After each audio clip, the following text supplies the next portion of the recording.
Hello বন্ধুরা, শুভ সন্ধ্যা। সবাই কেমন আছো? আশা করি ভালো আছো, সুস্থ আছো। আমিও ভালো আছি।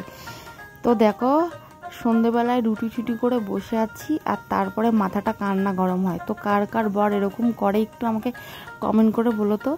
মাথাটা গরম হয়েছে তার কারণ সকাল থেকে আজকে মুডটা অফ। তোমাদের দাদাভাইয়ের সাথে একটু খুনসুটি হয়েছে কি না, আমি বলেছি একটু বাজারে যাব, তো আমাকে বললো বাজারে যেতে হবে না, মানে নিয়ে যাবে না, ঠিক আছে। তো সেজন্য একটু রাগ হয়েছে। আর আমার রাগ হলে কি হয় জানো তো, যত কাজ আমি একটু লেটে করি তত তাড়াতাড়ি সকাল সকাল সেই কাজগুলো করে চুপচাপ বসে থাকি। তো রাগ ভাঙানোর জন্য দেখো তোমার দাদাভাই কত কিছু নিয়ে এসে, জানে যে আমি রাগ করেছি, ঠিক আছে। তো এই দেখো, নিয়ে এসেছে বিরিয়ানি, নিয়ে এসেছে খাসির চর্বি দিয়ে ঘুগনি, নিয়ে এসেছে পকোড়া, আর নিয়ে এসেছে চাউমিন, চিকেন চাউমিন, ঠিক আছে। দেখো সব তোমাদের দেখাবো, তাই আমি ওকে বলছি। ও আর নিয়ে এসেছে মোগলাই। তো আমি ওকে বলছি এত খাবার কি ব্যাপার আজকে হঠাৎ। তো একটা জিনিস কি জানো তো, রাগ যখন করি না তখন কিন্তু আমার জন্য অনেক রকমের খাবার নিয়ে আসে। এ দেখো এত কিছু খাবার নিয়ে এসেছে। তো যেহেতু এখানে হচ্ছে তোমার এক একজন এক এক রকম খায়, তো আমার মেয়ে পকোড়াটা ভালোবাসে, তোমরা সবাই জানো। পকোড়া আর মোগলাইটাও খেতে ভালোবাসে, আর চাউমিনটা আমি ভালোবাসি, আর বিরিয়ানিটা সবাই খাবে। তো তখন কার না মাথাটা গরম হয় বলো। আর আমার মেয়ে তো খুব খুশি যে এত খাবার দেখে।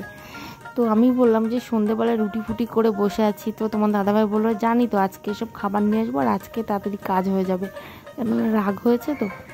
আর তোমরা যে সবাই অনেকে বলে যে বিয়ে হয়ে গেলে নাকি আর ভালোবাসা থাকে না, তো আমার তো মনে হয় না। না, তো মাঝে মাঝে মনে হয় একটু এরকম রাগ করা ভালো, তাই না? তাহলে কিন্তু অনেক রকমের টিপস পাওয়া যায়, ভালো মন্দ খাবারও পাওয়া যায়।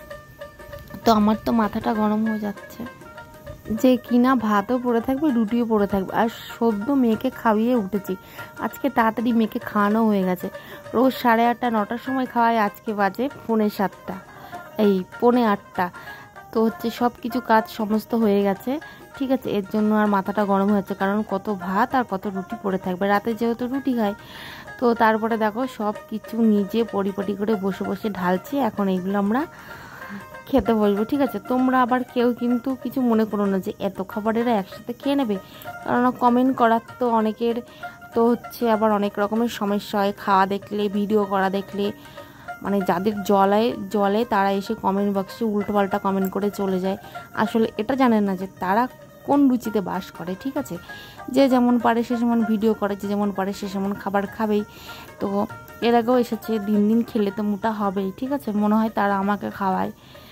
তো এবার এর ভিতরে কিন্তু কোনো জিনিসই আমি খাবো না। খাওয়ার মধ্যে খাবো একটু মোগলাই, আর খাবো চিকেন চাউমিনটা। তো এইবার আমি তোমাদের বলি, এইসব খাবার কিন্তু বাজারে নিয়ে যাওয়ার কথা ছিল, আর বিরিয়ানি খাওয়ানোর কথা ছিল, আর চাউমিন। তো সেজন্য বললো বাজারে তো যাওয়া হলো না, বাড়িতেই নিয়ে আসলাম, বাড়িতেই খাওয়া দাওয়া হোক। আর আমার মেয়ে তো কত খুশি, আর আমি তো বসে আছি। তো চলো এখন খাওয়া দাওয়া করে নিই, আর তোমাদের এবার একটা কমেন্টের রিপ্লাই দিই। তো তোমরা অনেকে বলছো দিদি ভাই যে ভিউজ না হলে কি করতে হবে। দেখো, ফেসবুক সোশ্যাল মিডিয়াটা এমনই একটা জায়গা, সেটা ইউটিউব বলো আর ফেসবুক বলো, তো তোমাদের সবসময় কন্টেন্টগুলি ভালো করতে হবে। আর কি করতে হবে, সবসময় অ্যাক্টিভ থাকতে হবে। তোমরা যারা চাইছো যে তোমাদের ভিডিও ভাইরাল হচ্ছে না, কোনো ভিউজ হচ্ছে না, তারা সকাল 8টা থেকে রাত 8টা পর্যন্ত অ্যাক্টিভ থাকতে হবে।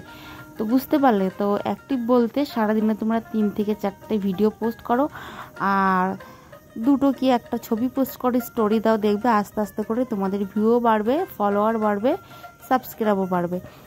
তো আর যারা চাইছো যে অন্যের ভিডিওতে লাইক করবে না, কমেন্ট করবে না, অন্যের ভিডিও দেখবে না, কিন্তু তোমাদের ভিডিওতে সবাই সাপোর্ট করবে, সেটা তো হবে না। তোমরা যদি সবাইকে ভালোবাসা না দাও, সবাইকে যদি না সাপোর্ট করো, তাহলে তারা কেন তোমাদের ভিডিও দেখবে বলো? তো তোমরা সবার ভিডিওতে বেশি বেশি করে দেখো, শেয়ার করো, কমেন্ট করো, লাইক করো, অবশ্যই তোমরাও সফলতা পাবে। যেরকম আমি পেয়েছি, এখনও সেরকমভাবে পাইনি। তো আর্নিং আমার শুরু হয়ে গেছে, তোমাদেরকে আমি দেখিয়েও দিয়েছি সব কিছু ভিডিওর মাধ্যমে। তো তোমরা এইভাবে করে কন্টিনিউ ধৈর্য ধরে কাজ করো, একদিন তোমরাও সফলতা পাবে। তো সেটা হচ্ছে টাইম মেনটেন করে তোমাদের কিন্তু অনবরত কাজ করতে হবে। সেটা কিন্তু যে ফলের আশা করলে কিন্তু ফল পাওয়া যায় না, ঠিক আছে। তো ফেসবুকে ঢুকে যে ইনকাম করবো বা আর্নিং করবো সেরকম আশা করলে কিন্তু ভাই প্ল্যাটফর্মটা ছেড়ে দাও। তো তোমরা যদি ন্যায্যভাবে ধৈর্য ধরে যদি কাজ করো, অবশ্যই আমার দৃঢ় বিশ্বাস সবাই সফলতা পাবে। তো বন্ধুরা, আজকের ভিডিওটা তোমাদের কেমন লাগলো অবশ্যই একটা লাইক করে দিও, কমেন্ট করে দিও, শেয়ার করে দিও, আর অন্যকে দেখার সুযোগ করে দিও। আর যারা যারা খেতে ভালোবাসো, যারা যারা আমার মতন কম খাও বা খেতে ভালোবাসো, তারা তারা একটা কমেন্ট করে জানিয়ে দিও তো কে কোন খাবারটা ভালোবাসো আজকের আমার এই খাবারের ভিতরে। সবাই কিন্তু একটা করে কমেন্ট করে দিও। আর সবার লাস্টে বলি একটা কথা, দেখো খাওয়া দাওয়া করার পরে আমার কি অবস্থা, আমি চুপচাপ বসে আছি। তো না বন্ধুরা, আমি কিন্তু এত কিছু তো খাইনি, শুধুমাত্র তোমাদেরকে থালাটা দেখাচ্ছি। আজকের এই খাবারগুলো কিন্তু বন্ধুরা সব ছিল অফারে। তো 200 টাকায় এত কিছু খাবার আমাদের এখানে পাওয়া যায়। তোমার দাদা নিয়ে এসেছিলো অফারটাতে। তো চলো সবাইকে টাটা, দেখা হবে আবার পরের ভিডিওতে।